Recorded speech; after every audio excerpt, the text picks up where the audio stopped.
Philippine President Ferdinand Marcos Jr. rejecting accusations made by his sister.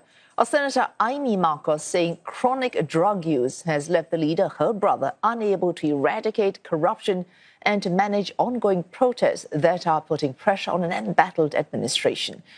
His son, who is also in politics as House Majority Leader, has slammed Marcos as dangerously irresponsible.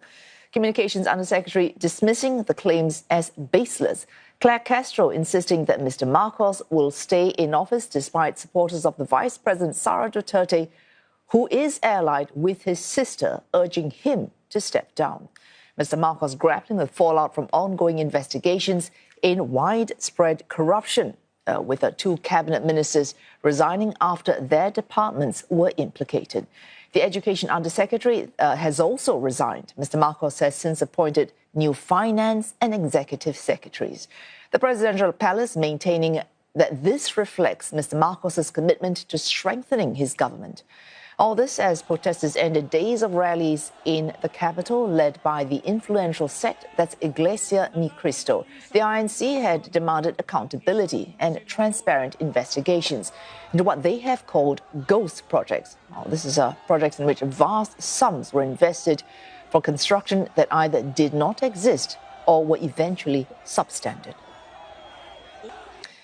Maria Ronson joins us live from Metro Manila. Maria, those accusations from Senator Imee Marcos, it is known that these two siblings have had a very public falling out. So how much truth, how much credibility do her allegations have?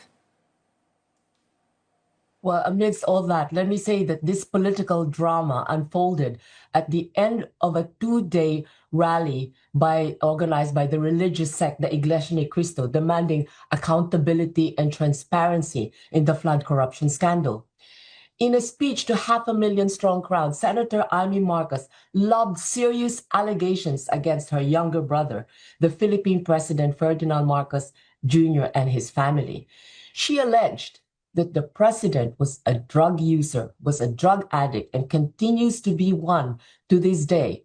She also claimed his wife and children were dabbling in drugs too, and said this has affected his health and ability to govern on issues including the corruption scandal.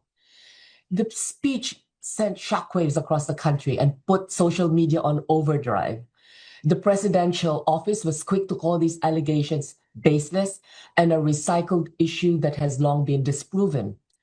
Communications Undersecretary Claire Castro has said these allegations could be a means of distracting attention as the doors were closing in on some of Senator Imee Marcos's allies, as the committee tasked to punish the guilty in this scandal has said arrests will be made before the Christmas holiday sets in. The president's son, Representative Sandro Marcos, assailed his aunt for sacrificing family for her alleged political ambitions. The president's sister has broken ranks with the Marcoses and is now close allies with the Vice President, Sara Duterte, whom his brother is at odds with. She ran as senator in her ticket and has backed the Dutertes in voicing objections to the arrest of the former president Duterte, who is being detained in The Hague for his so-called war on drugs. So, Maria, the Philippine people looking at this very public feuding of the first family, also looking now at reshuffles in cabinet, more recently resignations from key cabinet ministers. How are they viewing what they must consider relative chaos in the administration? Well, the Marcos family drama is only one of others unfolding as a consequence of the flood corruption scandal. A former political ally and former head of Budget Appropriations Committee, Zaldico, has been implicating the president and his cousin, the former Martin Romualdez, the former House Speaker, across the seas on the corruption scandal.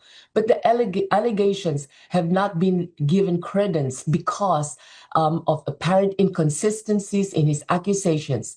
They have also said that it's not been presented in a court of law or on any of the committees set up to investigate the scandal. But that may soon change as the Office of the Ombudsman filed graft and corruption charges against the former lawmaker Zaldico and several officials of the Department of Public Works and Highways over alleged irregularities in the flood control projects. This is the first case the government filed with regard to the flood control project